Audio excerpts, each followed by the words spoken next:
Hi all. അപ്പോൾ ഇന്ന് നമ്മൾ എടുക്കുന്നത് ഇന്ത്യൻ കോൺട്രാക്റ്റ് ആക്റ്റ് ആണ്. ലീഗൽ അസിസ്റ്റൻറ്റിൻ്റെ എക്സാമിനെ ഫോക്കസ് ചെയ്താണ് നമ്മൾ ഈ ക്ലാസ് എടുക്കുന്നത്. അപ്പോൾ ഇന്ത്യൻ കോൺട്രാക്റ്റ് ആക്ട് 1872 നമുക്കറിയാം. കോൺട്രാക്റ്റ് എന്ന് പറയുമ്പം എന്താണല്ലേ, നമ്മൾ എൽ എൽ ബി ക്ലാസ്സുകളിലൊക്കെ പഠിച്ചിട്ടുള്ള സബ്ജക്റ്റാണ് കോൺട്രാക്റ്റ് ആക്ട് എന്ന് പറയുമ്പോൾ. കോൺട്രാക്റ്റ് എന്ന് പറയുമ്പം കരാറാണ്. അതായത് വിവിധങ്ങളായ സംവിധാനങ്ങളുമായിട്ട് ബന്ധപ്പെട്ട് നമുക്ക് ഡെയിലി ലൈഫിലൊക്കെ യൂസ് ചെയ്തുകൊണ്ട് കോൺട്രാക്റ്റ് ഒരുപാട് ഹെൽപ്ഫുൾ ആവാറുണ്ട്. അപ്പോൾ അതിന് കുറച്ച് ലീഗൽ ഇംപ്ലിക്കേഷൻ ഉണ്ട്. എങ്ങനെയാണ് ഒരു കോൺട്രാക്റ്റ് ഫോം ചെയ്യുന്നത്, എന്ത് മോഡിലാണ് ഒരു കോൺട്രാക്റ്റ് എക്സിക്യൂട്ട് ചെയ്യുന്നത്, ഈവൻ ആ കോൺട്രാക്റ്റ് എക്സിക്യൂട്ട് ചെയ്തതിന് ശേഷം എന്തെങ്കിലും ബ്രീച്ച് വന്നു കഴിഞ്ഞാൽ എങ്ങനെയാണ് ബ്രീച്ച് ഓഫ് കോൺട്രാക്റ്റ് നമ്മൾ എങ്ങനെയാണ് നേരിടുന്നത്, ഇത് ഇങ്ങനെയൊക്കെയുള്ളൊരു സംവിധാനങ്ങളാണ് ശരിക്കും പറഞ്ഞാൽ ഇന്ത്യൻ കോൺട്രാക്റ്റ് ആക്ട് എന്ന് പറഞ്ഞ ഒരു സബ്ജക്റ്റിലൂടെ നമ്മൾ ഫോക്കസ് ചെയ്ത് എടുക്കുന്നത്.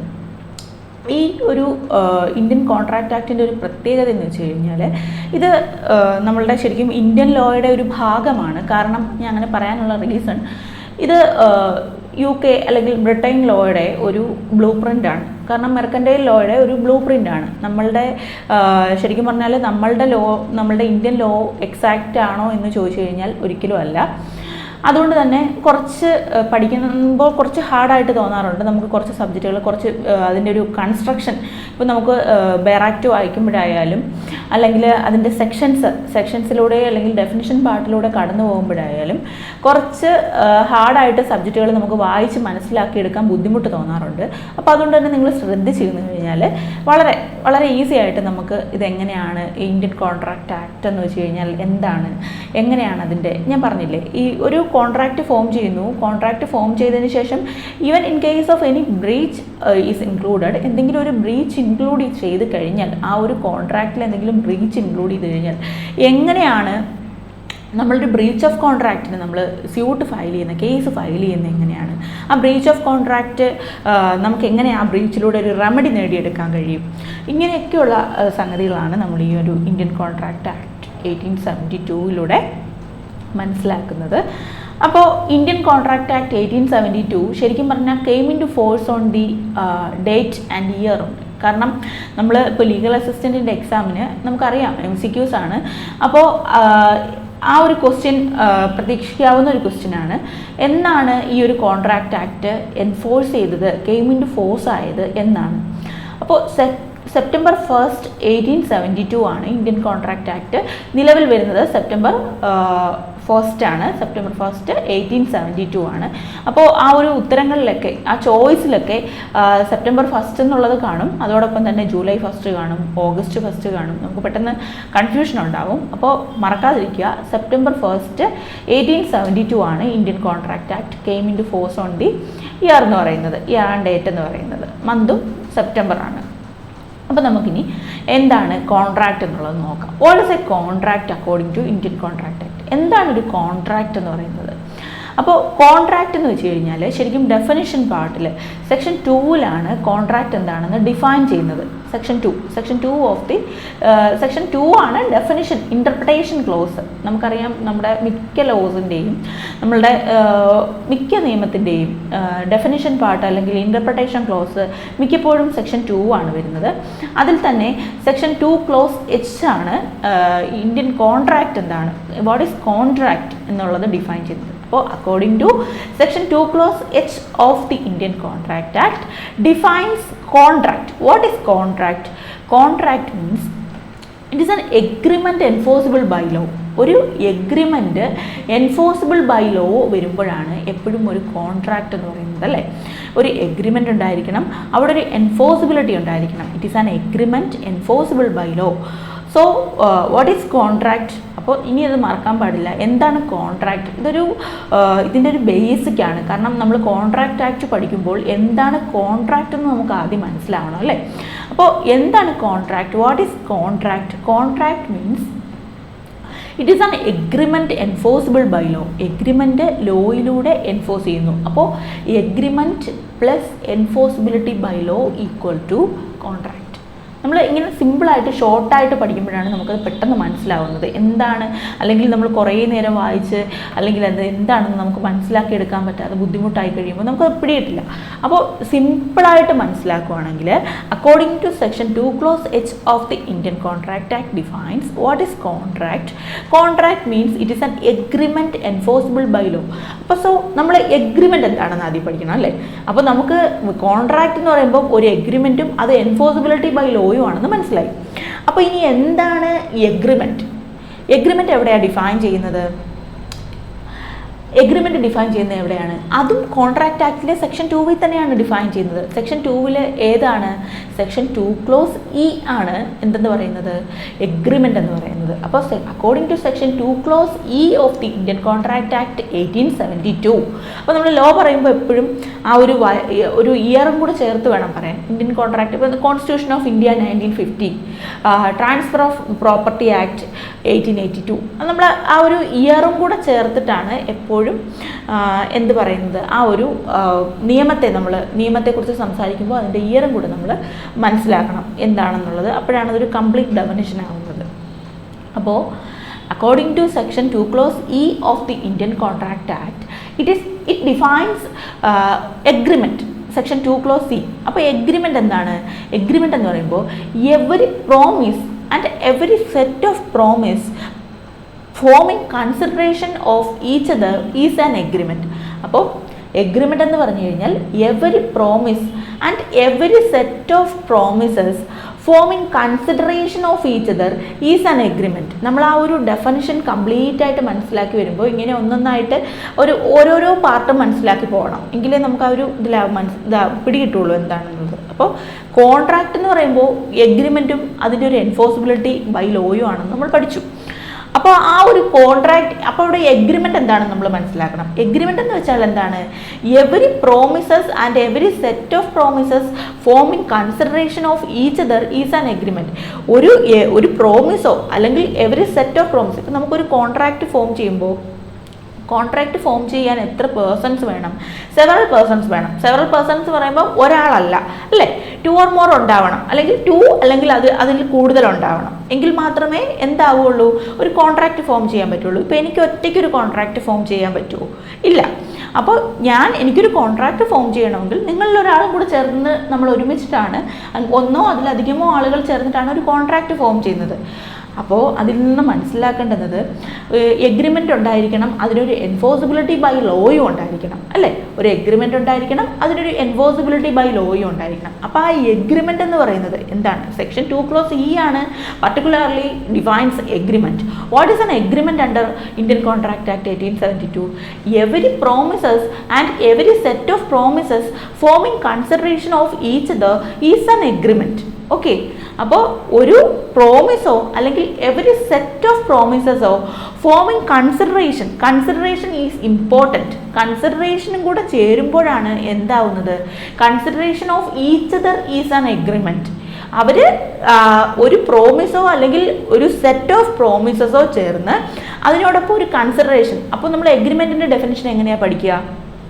ഒരു പ്രോമിസസ് ഉണ്ടാവണം, set of promises, or every promises or every set of promises, ഓറാണ് ഒന്നുകിൽ പ്രോമിസ് അല്ലെങ്കിൽ ഒരു സെറ്റ് ഓഫ് പ്രോമിസസ്. അതാണ് ഞാൻ പറഞ്ഞു വന്നത്. നമ്മളൊരു കോൺട്രാക്റ്റ് ഫോം ചെയ്യുമ്പോൾ ഒരു പ്രോമിസ് മാത്രമാകണമെന്നില്ല, അതിനുള്ളിൽ ഉണ്ടാവുന്നത് ഒരു പ്രോമിസ് മാത്രമാകണമെന്നില്ല. ഇപ്പോൾ ഒരു കോൺട്രാക്റ്റിൽ തന്നെ, ഇപ്പോൾ ഞാനൊരു കോൺട്രാക്റ്റിൽ നിങ്ങളുമായിട്ട് എൻ്റർ ചെയ്ത് കഴിയുമ്പോൾ ആ കോൺട്രാക്റ്റിനോടൊപ്പം തന്നെ ആ ഒരു കോൺട്രാക്റ്റിൽ ഒരു പ്രോമിസ് നമ്മൾ പ്രോമിസ് ചെയ്തിട്ടുണ്ടാവും, ഒരു കാര്യം എഗ്രി ചെയ്തിട്ടുണ്ടാവും, നമ്മൾ തമ്മിൽ ഒരു കാര്യം വില്ലിങ്നെസ് സിഗ്നിഫൈ ചെയ്തിട്ടുണ്ടാവും, നമ്മൾ കമ്മ്യൂണിക്കേറ്റ് ചെയ്തിട്ടുണ്ടാവും, ഇത് ചെയ്യാമെന്ന് കമ്മ്യൂണിക്കേറ്റ് ചെയ്തിട്ടുണ്ടാവും. നമ്മളുടെ ആ ഒരു കമ്മ്യൂണിക്കേഷൻ ഒരു കാര്യത്തിൽ മാത്രമാകണമെന്നില്ല വരുന്നത്. ഇപ്പം ഞാൻ എൻ്റെ ഒരു ഫ്ലാറ്റ് നിങ്ങൾക്ക് തരാമെന്ന് പറഞ്ഞ് നമ്മൾ രണ്ടുപേരും തമ്മിലൊരു കോൺട്രാക്റ്റിൽ എൻ്റർ ചെയ്യുന്നു. അപ്പോൾ ആ ഫ്ലാറ്റിനോടൊപ്പം ചേർന്നിട്ടുള്ള കുറച്ച് ഫർണിച്ചർ അതും കൂടെ ആയിരിക്കും തരുന്നത്. അതാണ് every promises and every set of promises forming consideration of each other. എന്താണ് കൺസിഡറേഷൻ? കൺസിഡറേഷൻ എന്ന് പറയുമ്പോൾ കോഡ് പ്രൊക്കോ ആണ്, അതായത് സംതിങ് ഇൻ റിട്ടേൺ ആണ്. സെക്ഷൻ 2 Clause Dയിൽ consideration, section 2 Clause D section 2 clause D of the Indian contract act defines consideration. അപ്പോൾ അത് consideration എന്താണെന്ന് ഡിഫൈൻ ചെയ്തിട്ടുണ്ട്. അപ്പോൾ ഒരു സംതിങ് ഇൻ റിട്ടേൺ ഉണ്ടായിരിക്കണം. അങ്ങനെ വരുമ്പോൾ ആണ് അപ്പോൾ ഒരു പ്രോമിസ് ഉണ്ടായിരിക്കണം. ആ പ്രോമിസ് ചെയ്തതിൻ്റെ ഭാഗമായിട്ട് ഒരു പ്രോമിസോ അല്ലെങ്കിൽ ഒരു സെറ്റ് ഓഫ് പ്രോമിസോ ചെയ്തതിൻ്റെ ഭാഗമായിട്ട് ഒരു കൺസിഡറേഷൻ മീൻസ് ഒരു എമൗണ്ട് ഓഫ് ഒരു value of money or anything something in return. ആ ഒരു സംതിങ് ഇൻ റിട്ടേൺ കൂടെ വരുമ്പോഴാണ് എന്തുണ്ടാവുന്നത്, forming consideration of each other. അപ്പോൾ അങ്ങനെ വരുമ്പോഴാണ് അവിടെ ഒരു എഗ്രിമെൻ്റ് ഉണ്ടാവുന്നത്. ആ എഗ്രിമെൻ്റ് അപ്പോൾ ഇങ്ങനെ ഒരു ഫ്ലാറ്റ് തരാം, ഫ്ലാറ്റിനോടൊപ്പം എൻ്റെ ഫർണിച്ചറും കൂടെ നിങ്ങൾക്ക് തരാം എന്ന് പറഞ്ഞ് നിങ്ങൾ എനിക്കൊരു 50 lakhs ആണ് നമ്മൾ തമ്മിൽ എഗ്രിമെൻ്റ് വരുന്നത് അല്ലേ. നമ്മൾ തമ്മിൽ 50 lakhs എഗ്രിമെൻ്റ് വന്നു. അപ്പോൾ ആ 50 lakhs rupees കൺസിഡറേഷനാണ്. അതാണ് അതിൻ്റെ കൺസിഡറേഷൻ. അപ്പോൾ ഈച്ച് അതർ നമ്മൾ തമ്മിലൊരു കൺസിഡറേഷൻ ഉണ്ടായി. നമ്മൾ രണ്ടുപേരും തമ്മിൽ ഞാൻ എൻ്റെ ഫ്ലാറ്റും അതിനോടൊപ്പം എൻ്റെ പ്രോപ്പർട്ടി അതിന് ചേർന്നിട്ടുള്ള ഫർണിച്ചർ മറ്റുള്ള അസറ്റ്സും കൂടെ തരാമെന്ന് പറഞ്ഞ് കംപ്ലീറ്റ് അസറ്റ്സ് എന്തൊക്കെയാണെന്ന് മെൻഷൻ ചെയ്ത് നിങ്ങളിലേക്ക് കമ്മ്യൂണിക്കേറ്റ് ചെയ്ത് വന്നു.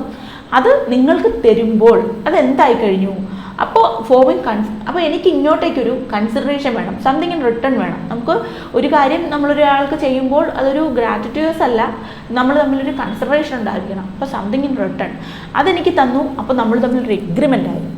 ആ എഗ്രിമെൻ്റ് എൻഫോഴ്സിബിലിറ്റി ബൈ ലോ, അതായത് ഒരു കോമ്പിറ്റൻറ്റ് കോർട്ടിൻ്റെ മുമ്പാകെ നിയമപ്രകാരം എൻഫോഴ്സ് ചെയ്യാൻ കഴിയുമ്പോഴാണ് അത് കോൺട്രാക്റ്റ് ആകുന്നത്. മനസ്സിലായല്ലോ? എൻഫോഴ്സിബിൾ ബൈ ലോ എന്നുള്ള വാക്കിന് വളരെയധികം പ്രാധാന്യമുണ്ട്. എൻഫോഴ്സിബിലിറ്റി എന്ന് വെച്ചാൽ എന്താണ്? എൻഫോഴ്സിബിലിറ്റി എന്ന് വെച്ച് കഴിഞ്ഞാൽ it is through a competent court of law. ഒരു കോമ്പിറ്റൻറ്റ് കോർട്ട് ഓഫ് ലോ മുഖാന്തിരം ഒരു റെമഡി അക്യൂർ ചെയ്യാൻ കഴിയുന്ന കാര്യത്തിനെയാണ് നമ്മൾ എൻഫോഴ്സിബിലിറ്റി എന്ന് പറയുന്നത്. അപ്പോഴാണ് അത് എൻഫോഴ്സിബിൾ ആകുക എന്ന് പറയുന്നത്. ഓക്കെ, അപ്പോൾ ഇതാണ് കോൺട്രാക്റ്റിൻ്റെ ഒരു ബേസ് എന്ന് പറയുന്നത്. അതിനോടൊപ്പം തന്നെ ഇത് മാത്രമല്ല, ഒരു കോൺട്രാക്റ്റ് ഫോം ചെയ്യണമെന്നുണ്ടെങ്കിൽ അവിടെ ഞാൻ പറഞ്ഞു 2 or more പേഴ്സൺസ് വേണമെന്ന് പറഞ്ഞു. അതിൽ ഏറ്റവും പ്രധാനമായിട്ട് വേണ്ടുന്ന 2 ആളുകളാണ്, ഒന്ന് പ്രോമിസറും ഒന്ന് പ്രോമിസിയും. Who is promiser? പ്രോമിസർ ആരാണ്? പ്രോമിസർ എന്ന് പറയുമ്പോൾ ആരാണോ ആ കോൺട്രാക്റ്റ് മേക്ക് ചെയ്യുന്നത് അദ്ദേഹത്തിനെയാണ് പ്രോമിസർ എന്ന് വിളിക്കുന്നത്. The person who makes the contract is known as promisor. Okay, അപ്പോൾ ഒരു കോൺട്രാക്റ്റ് മേക്ക് ചെയ്ത് the person who makes the contract. ഇപ്പം ഞാൻ എൻ്റെ പ്രോപ്പർട്ടി, എൻ്റെ വീടും അതിനോട് ചേർന്ന് എൻ്റെ ഫ്ലാറ്റും അതിനോട് ചേർന്നിട്ടുള്ള കുറച്ച് അസറ്റ്സും എന്താണെന്ന് മെൻഷൻ ചെയ്തിട്ടുള്ള കൃത്യമായി ഡിറ്റർമിൻ ചെയ്തിട്ടുള്ള കുറച്ച് അസറ്റ്സും നിങ്ങൾക്ക് തരാമെന്ന് പറയുമ്പോൾ ഞാനാണ് അവിടെ promiser. Because me makes the contract. Okay, അപ്പോൾ the person who makes the contract is known as promiser. അപ്പോൾ ആരാണ് promisee? Who is promisee? Promisee means the person who made the contract. ആരാണോ ഇത് അക്സെപ്റ്റ് ചെയ്യുന്നത്? Acceptor of the contract is known as promisee. ഈ promiser promisee എന്ന് പറഞ്ഞ വാക്കുകൾക്ക് ഒരു പ്രത്യേകതയുണ്ട്. എന്താണെന്നറിയോ? ഈ പ്രോമിസർ എന്ന് പറയുമ്പോൾ എപ്പോഴും അദ്ദേഹം പ്രോമിസർ എപ്പോഴും തീർച്ചയായിട്ടും എന്തായിരിക്കും? പ്രോമിസർ മേക്സ് ദി കോൺട്രാക്റ്റ് ആണ്, പ്രോമിസി അക്സെപ്റ്റ്സ് ദി കോൺട്രാക്റ്റ് ആണ്. അപ്പോൾ ഈ പ്രോമിസർ പ്രോമിസി നമ്മൾ ക്വസ്റ്റ്യൻ പേപ്പറിലൊക്കെ കൺഫ്യൂസ്ഡ് ആയിട്ട് കാണാറുള്ള ഒരു കാര്യം എന്ന് വെച്ച് കഴിഞ്ഞാൽ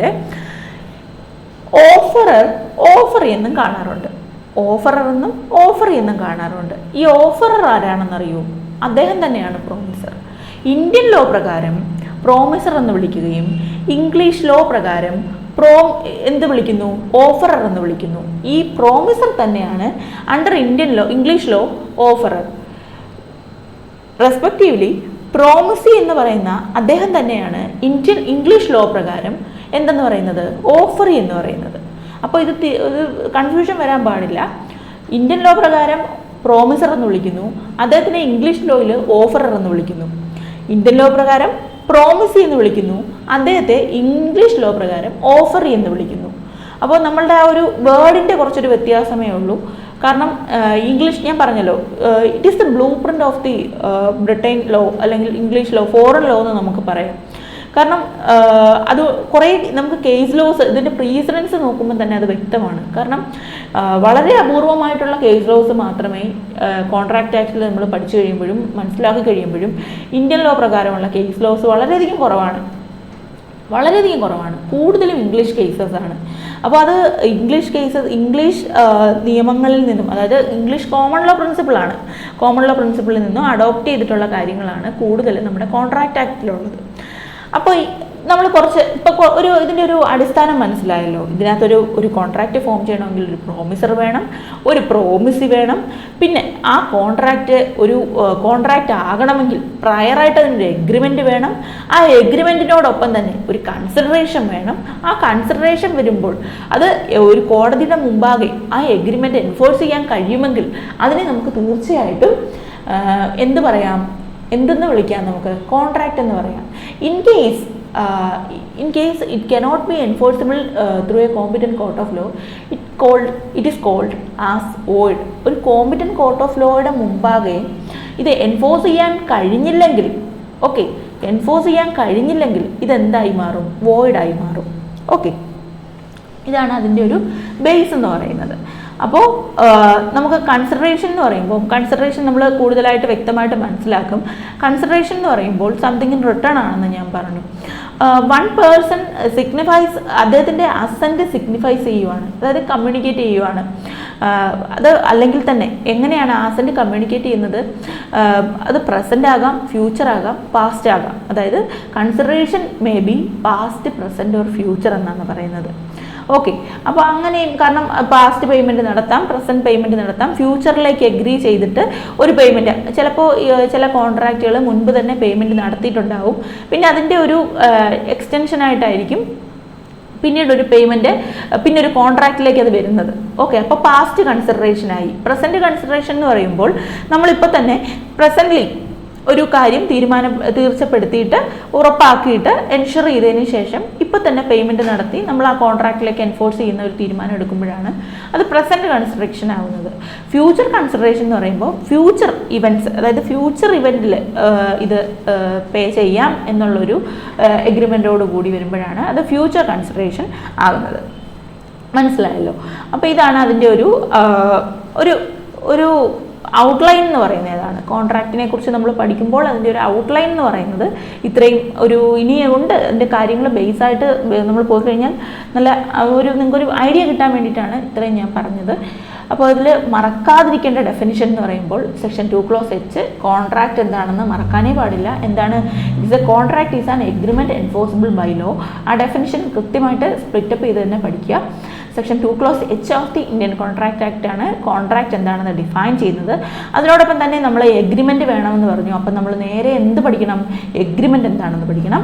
according to section 2 Clause E of the Indian contract act, it defines agreement. Agreement means every promise and every set of promises forming consideration of each other is an agreement. Okay, അപ്പോൾ consideration തമ്മിൽ ഉണ്ടാകുമ്പോൾ, അല്ലെങ്കിൽ every set of പ്രോമിസസിൻ്റെ പേരിലോ അല്ലെങ്കിൽ പ്രോമിസിൻ്റെ പേരിലോ consideration ഉണ്ടാകുമ്പോൾ അവിടെ എന്തായി മാറുന്നു? അത് എഗ്രിമെൻ്റായി മാറുന്നു. ഒരു എഗ്രിമെൻ്റ് എന്ന് പറയുമ്പോൾ ആ എഗ്രിമെൻറ്റ് ഇപ്പോൾ ഈ ഒരു കോൺട്രാക്റ്റ് എൻഫോഴ്സ് ചെയ്യാനായിട്ട് അവിടെ 2 അതിലധികമോ ആളുകൾ വേണം എന്നുള്ളത് നിർബന്ധമാണ്, മാൻഡേറ്ററി ആണ്.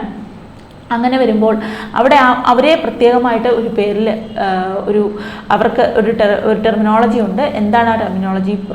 പ്രോമിസർ എന്നും പ്രോമിസി എന്നും. പ്രോമിസർ എന്ന് പറയുമ്പോൾ the person who makes the contract. Promisee means the person who made the contract or accepts the contract. In Indian law it is called the promiser called as promiser under Indian law, the promiser, but in English law it is called as offerer, respectively promisee, offering. അപ്പോൾ ഇതാണ് അതിൻ്റെ ഒരു അടിസ്ഥാനം. പിന്നെ ഒരു promise ഉണ്ടാവണം. ആ promise accept ചെയ്യുന്നു. ആ പ്രോമിസ് അക്സെപ്റ്റ് ചെയ്യുമ്പോൾ അതൊരു എന്തായി മാറുന്നു? പ്രോമിസിനെ അക്സെപ്റ്റ് ചെയ്യുമ്പോഴത്തേക്കും അക്സെപ്റ്റൻസ് വന്നു കഴിഞ്ഞു. അക്സെപ്റ്റൻസ് അത് എഗ്രിമെൻറ്റിലേക്ക് എത്തുന്ന ഒരു സ്റ്റെപ്പായി കഴിഞ്ഞു. പിന്നെയാണ് അത് എൻഫോഴ്സിബിലിറ്റിയിലേക്കും കോൺട്രാക്റ്റിലേക്കും വരുന്നത്. അപ്പോൾ നമുക്ക് ബാക്കി നോക്കാം. What is a contract according to Indian Contract Act? Contract Act is one of the central laws that regulate and oversees all the business wherever there is a case of deal or agreement. അപ്പോൾ ഒരു ഡീലോ ഒരു എഗ്രിമെൻറ്റോ ഉണ്ടെന്നുണ്ടെങ്കിൽ അവിടെ എന്ത് വന്നു? Contract വന്നു കഴിഞ്ഞു. അപ്പോൾ കോൺട്രാക്റ്റ് ആക്ടിൽ നോക്കിയേ, സെക്ഷൻ 2 Clause H ആണ്. It is an agreement enforceable by law. Contract defines the term contract. It's section 2 Clause H as an agreement enforceable by law. Okay. അപ്പോൾ ലോ ഓഫ് ദി ലാൻഡ് നമുക്ക് ensure ചെയ്യാൻ പറ്റുന്ന നമ്മുടെ രാജ്യത്തെ നിയമ സംവിധാനത്തിന് enforce ചെയ്യാൻ കഴിയുന്ന ഒന്നാണ് കോൺട്രാക്റ്റ് എന്ന് പറയുന്നത്. അപ്പോൾ നമ്മൾ നോക്കിയതാണ് ഡെഫിനിഷന് 2 മേജർ എലമെൻറ്റ്സ് ആണുള്ളത്, ഒന്ന് എഗ്രിമെൻറ്റും ഒന്ന് എൻഫോഴ്സിബിൾ ബൈ ലോയും. അപ്പോൾ കോൺട്രാക്റ്റ് ആക്ട് നമ്മൾ മനസ്സിലാക്കുമ്പോൾ ഈ 2 എഗ്രിമെൻറ്റും പ്രോമിസും കൂടെ നമുക്ക് മനസ്സിലാക്കേണ്ടതായിട്ടുണ്ട്. എഗ്രിമെൻ്റ് അറിയാം, that defines the term agreement as every promise and every set of promises forming consideration of each other is an agreement. Okay. അപ്പോൾ സെക്ഷൻ 2 ക്ലോസ് ഇയിൽ എഗ്രിമെൻ്റ് എന്താണെന്ന് ഡിഫൈൻ ചെയ്യുന്നു.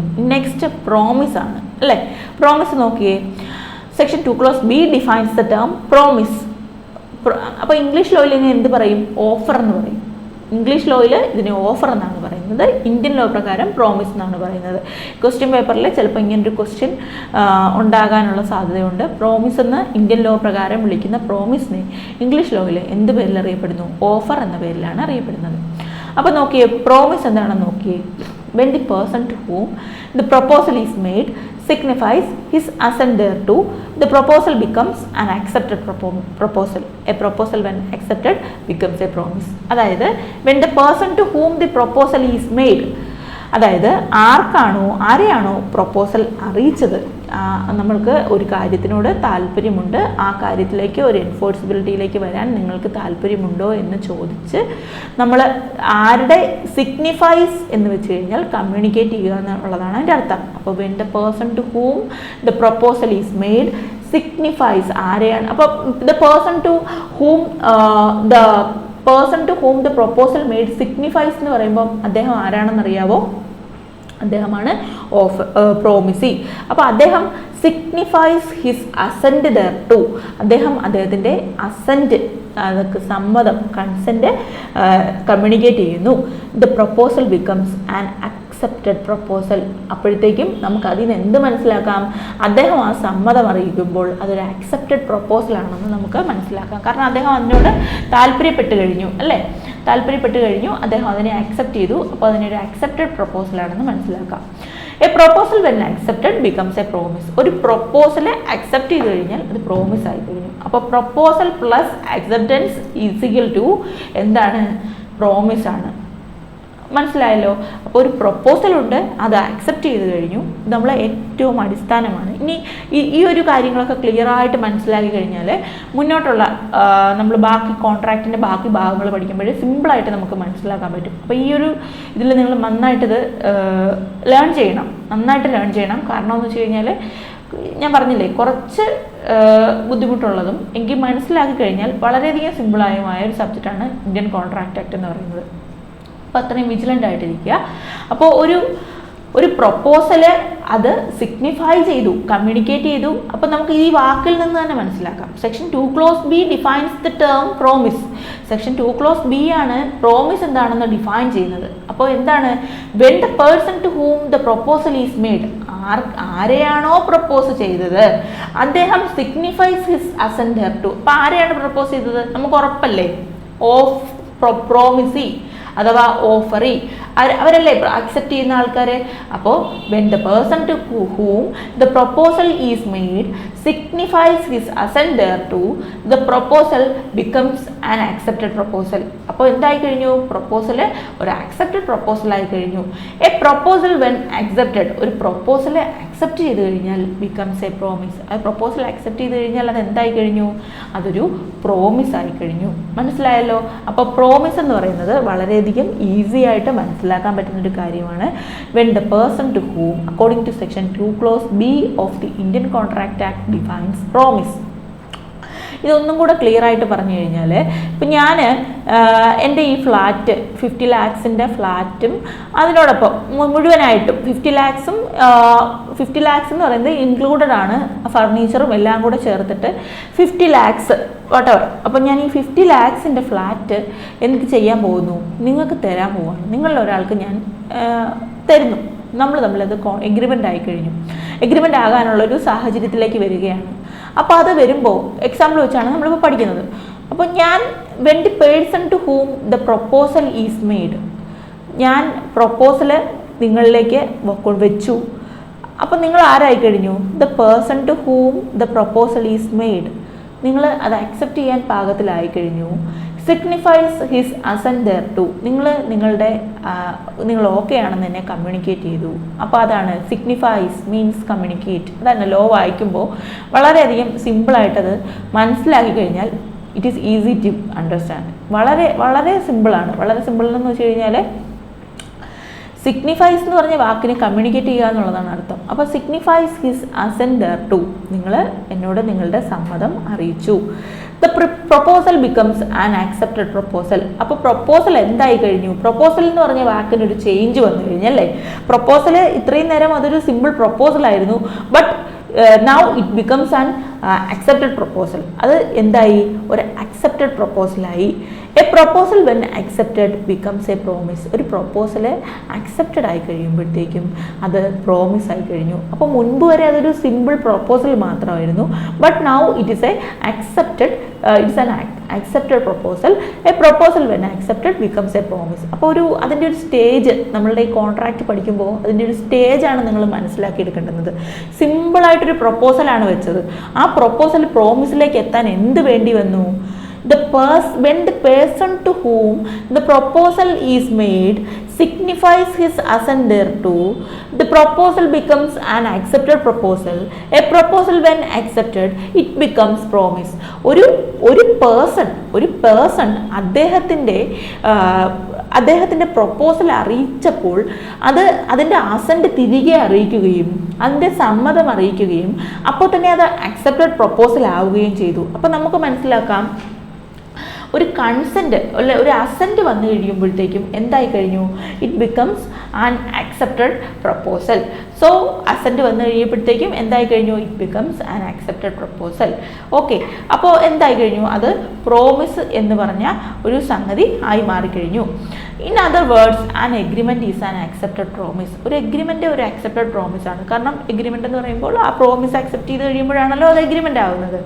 accepted by all the parties involved in the agreement or affected by it. എല്ലാവരും accept ചെയ്യുന്നു. ഇപ്പോൾ ഞാൻ പറഞ്ഞല്ലോ, ഒരു കോൺട്രാക്റ്റിൽ ഒരാൾ മാത്രം ആകണമെന്നില്ല, 1 or 2 ഉണ്ടാകാം, 2 or more ഉണ്ടാവാം.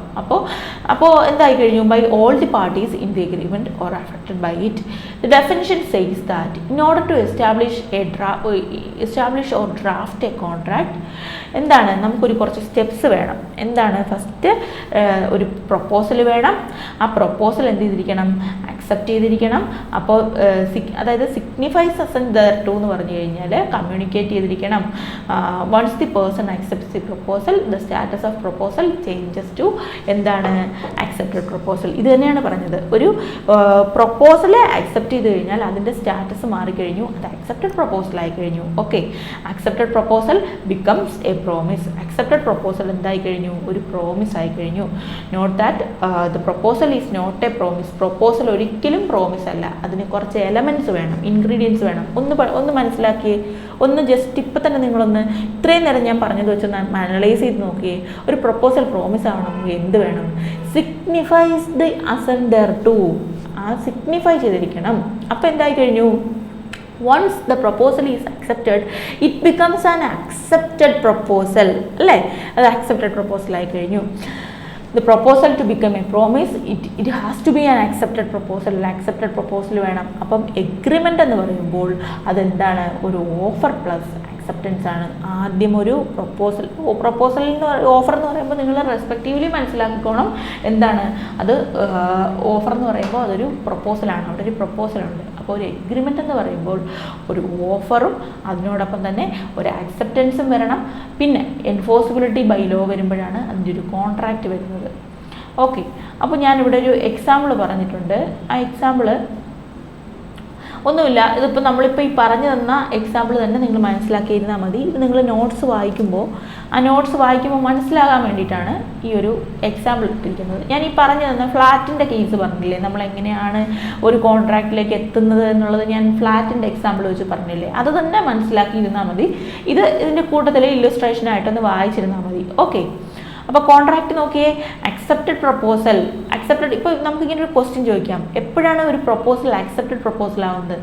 When the person signifies his assent thereto it becomes an accepted proposal. Okay, അപ്പോൾ പ്രോമിസിൻ്റെ ഡെഫിനിഷനിലേക്ക് പഠിച്ചാൽ മാത്രമേ നമുക്ക് ഈ ഒരു വാക്ക്, ഈ ഒരു വേർഡിങ്സ് കിട്ടത്തുള്ളൂ. അപ്പം ഇതാണ് ഇതിൻ്റെ പ്രത്യേകത. കോൺട്രാക്റ്റ് ആക്ട് പഠിക്കാൻ ഏറ്റവും ഹാർഡായിട്ട് കുട്ടികൾക്ക് തോന്നാറുള്ളതിൻ്റെ റീസൺ ഇതാണ്. കാരണം ഡെഫിനിഷൻ ക്ലോസ് കംപ്ലീറ്റ് നന്നായിട്ട് മനസ്സിലാക്കുന്ന ഒരു വ്യക്തിക്ക്, ഒരു സ്റ്റുഡൻറ്റിന് കംപ്ലീറ്റ് ആയിട്ട് കോൺട്രാക്റ്റ് എന്താണെന്ന് മനസ്സിലാക്കാൻ കഴിയും. ഈവൻ ഡെഫിനിഷൻ ക്ലോസ് കംപ്ലീറ്റ് ആയിട്ട് മനസ്സിലായില്ല അതെന്താണെന്നുണ്ടെങ്കിൽ, അതിനകത്ത് ടെർമിനോളജീസ്, പർട്ടിക്കുലർ ലീഗൽ ടെർമിനോളജീസ് പിടികിട്ടിയില്ല എന്നുണ്ടെങ്കിൽ നമ്മൾ ഉടനീളം ഇത് വായിച്ചുകൊണ്ടിരിക്കുമെന്നല്ലാതെ നമുക്ക് എന്താണ് ഇതിൻ്റെ കറക്റ്റ് എക്സാക്റ്റ് എന്താണെന്നുള്ളത് ഒരിക്കലും മനസ്സിലാവില്ല. അപ്പോൾ അതാണ് കോൺട്രാക്റ്റ് വായിക്കുമ്പോൾ നമ്മളിങ്ങനെ ഡെഫിനിഷൻ, ഇപ്പം നിങ്ങൾക്കൊരു ബേസ് കിട്ടിയില്ലേ, എന്താണെന്നൊരു ബേസ് നിങ്ങൾക്ക് അറിയാമല്ലോ. ഇപ്പോൾ എങ്ങനെയാണ് കോൺട്രാക്റ്റ് ഫോം ചെയ്യുന്നതെന്നും എങ്ങനെയാണ് അതിലേക്ക് എത്തുന്നതെന്നും ഒക്കെയുള്ളൊരു ബേസ് ഇപ്പോൾ നിങ്ങൾക്ക് ക്ലിയർ ആയി എന്ന് ഞാൻ വിശ്വസിക്കുന്നു. സംശയം ഉണ്ടെങ്കിൽ ചോദിച്ചാൽ മതി. കാരണം ഈസി ആയിട്ട് എന്ത് ഡൗട്ട് ഉണ്ടെങ്കിലും നിങ്ങൾക്ക് ഈ കോൺട്രാക്റ്റ് ആക്ടിനെ സംബന്ധിച്ച് ഇതിന് ലോ റിലേറ്റഡ് ആയിട്ട് എന്ത് ഡൗട്ട് ഉണ്ടെങ്കിലും ചോദിച്ചു കഴിഞ്ഞാൽ ഈസി ആയിട്ട് നമുക്കിത് മനസ്സിലാക്കാൻ പറ്റുന്ന രീതിയിൽ പറഞ്ഞു തരാൻ പറ്റും കേട്ടോ. അപ്പോൾ ഇനി നമുക്ക് difference between agreement and contract, എന്താണ് ഒരു എഗ്രിമെൻറ്റും കോൺട്രാക്റ്റും തമ്മിലുള്ള ഡിഫറൻസ് എന്ന് നോക്കാം. കാരണം നമ്മൾ പലപ്പോഴും വായിക്കും, നമ്മൾ LLB ക്ലാസ്സുകളിലൊക്കെ പറഞ്ഞിട്ടുണ്ട് എഗ്രിമെൻറ്റ്സ് എല്ലാം കോൺട്രാക്റ്റ് ആണ്, പക്ഷേ കോൺട്രാക്റ്റ് എല്ലാം എഗ്രിമെൻ്റ് ആണെന്ന് പറയാൻ പറ്റില്ല. അങ്ങനെ നമ്മൾ തിരിച്ചും മറിച്ചും ക്വസ്റ്റ്യൻ പേപ്പറിൽ ഒരുപാട് കാണാറുള്ള 10 മാർക്സിനും 5 മാർക്സിനും ഒക്കെ ക്വസ്റ്റ്യൻ വരുന്ന ഒരു ഏരിയയാണ്. അപ്പം നമുക്ക് ഈ എഗ്രിമെൻറ്റും കോൺട്രാക്റ്റും, അപ്പം ഇത് പഠിക്കുന്നതിന് മുൻപായിട്ട് എഗ്രിമെൻറ്റിൻ്റെ ഡെഫിനിഷൻ കംപ്ലീറ്റ് ആയിട്ട് മനസ്സിൽ ഓർമ്മ വേണം. എഗ്രിമെൻറ്റിൻ്റെ ഡെഫിനിഷൻ ഓർമ്മയുണ്ടല്ലോ. എന്താണ് എഗ്രിമെൻറ്റ്? സെക്ഷൻ 2(e) ഡിഫൈൻ ചെയ്യുന്നു, every promise and every set of promises forming consideration of each other is an agreement. ഈ കോൺട്രാക്റ്റിൻ്റെ ഡെഫിനിഷൻ എന്ന് ഓർത്തെ, section 2(h) of the Indian contract act defines contract is an agreement enforceable by law. അപ്പോൾ കോൺട്രാക്റ്റുകളെല്ലാം എഗ്രിമെൻറ്റിലേക്ക് വരുന്നു, പക്ഷേ എല്ലാ എഗ്രിമെൻറ്റും ഒരിക്കലും കോൺട്രാക്റ്റ് ആകുന്നില്ല അല്ലേ? എല്ലാ എഗ്രിമെൻറ്റും ഒരിക്കലും കോൺട്രാക്റ്റ് ആകുന്നില്ല, പക്ഷേ കോൺട്രാക്റ്റുകളെല്ലാം എഗ്രിമെൻ്റ് ആണ്. അപ്പോൾ നമുക്ക് അതിൻ്റെ കൺഫ്യൂഷൻ എന്താണെന്നുള്ളത് മാറ്റിയെടുക്കാം. നോക്കാം. A contract is an agreement. അപ്പോൾ മനസ്സിലായി, കോൺട്രാക്റ്റ് ഒരു എഗ്രിമെൻ്റ് ആണ്. That is enforceable by law ആണ്. A promise or a number of promises that are not contradicting and are accepted by the parties involved is an agreement. മനസ്സിലാക്കേണ്ട ഒരു കാര്യം, contract എന്ന് പറയുമ്പോൾ ഒരു എഗ്രിമെൻ്റ് ആണ്, പക്ഷേ കോൺട്രാക്റ്റുകൾ എല്ലാ കോൺട്രാക്റ്റുകളിലും എഗ്രിമെൻ്റ് ഉണ്ട്, പക്ഷേ എല്ലാ എഗ്രിമെൻറ്റിലും കോൺട്രാക്റ്റ് ഇല്ല. കൺഫ്യൂഷൻ ആവണ്ട.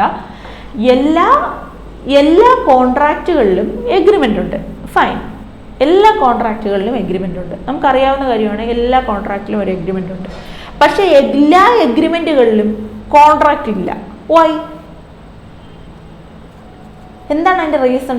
അതിൻ്റെ റീസൺ ഒന്നേ ഉള്ളൂ, എൻഫോഴ്സിബിലിറ്റി ബൈ ലോ വരുമ്പോൾ മാത്രമാണ് ഒരു എഗ്രിമെൻ്റ് കോൺട്രാക്റ്റ് ആകുന്നത്. അപ്പോൾ ഒരു കോൺട്രാക്റ്റ് ഫോം ചെയ്യണമെങ്കിൽ മസ്റ്റായിട്ടും അവിടെ ഒരു എഗ്രിമെൻ്റ് എൻഫോഴ്സിബിൾ ബൈ ലോ നടന്നിട്ടുണ്ട്. ഒരു എഗ്രിമെൻ്റ് എൻഫോഴ്സിബിലിറ്റി ബൈ ലോ മസ്റ്റായിട്ടും അവിടെ ഹാപ്പൺ ചെയ്തിട്ടുണ്ട്.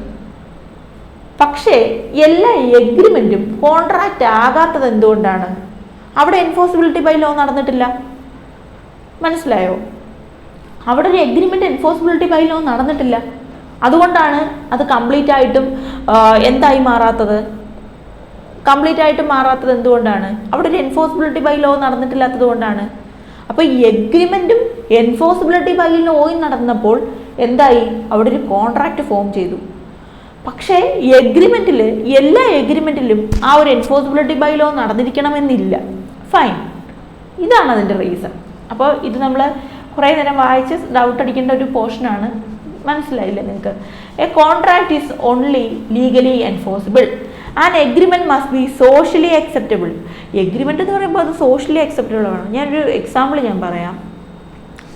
നമ്മളുടെ ഒരു ഇംഗ്ലീഷ് കേസ് ലോ ആണത്. I think Balfour versus Balfour ആണെന്നാണ് എൻ്റെ ഒരു ഓർമ്മ. ഞാൻ ഇതിൽ മെൻഷൻ ചെയ്തിട്ടുണ്ട് ബാൽഫർ വേഴ്സസ് ബാൽഫർ എന്ന് പറഞ്ഞ കേസ് ലോ. അതെ, ബാൽഫർ വേഴ്സസ് ബാൽഫർ എന്ന് പറഞ്ഞൊരു കേസ് ലോ നമ്മൾ പഠിക്കുന്നുണ്ട്. അതൊരു ഫോറിൻ ജഡ്ജ്മെൻ്റ് ആണ്.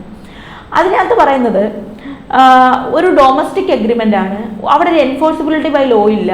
അതുകൊണ്ട് തന്നെ domestic agreement cannot be treated as A contract എന്നാണ് ഡിസിഷൻ പറയുന്നത്. അതിൻ്റെ ഒരു ഡിക്റ്റം ഇതായിരുന്നു, അതിൻ്റെ ഒരു ഡിസിഷൻ ഇതായിരുന്നു. ഒരു രണ്ട് പേര്, ഭാര്യയും ഭർത്താവും. ഭർത്താവ് ശ്രീലങ്കയിലേക്കോ ഓസ്ട്രേലിയയിലേക്കോ പുറത്തൊരു ഫോറിൻ രാജ്യത്തേക്ക് അദ്ദേഹം പോവുകയാണ്. അപ്പോൾ ഭാര്യയ്ക്ക്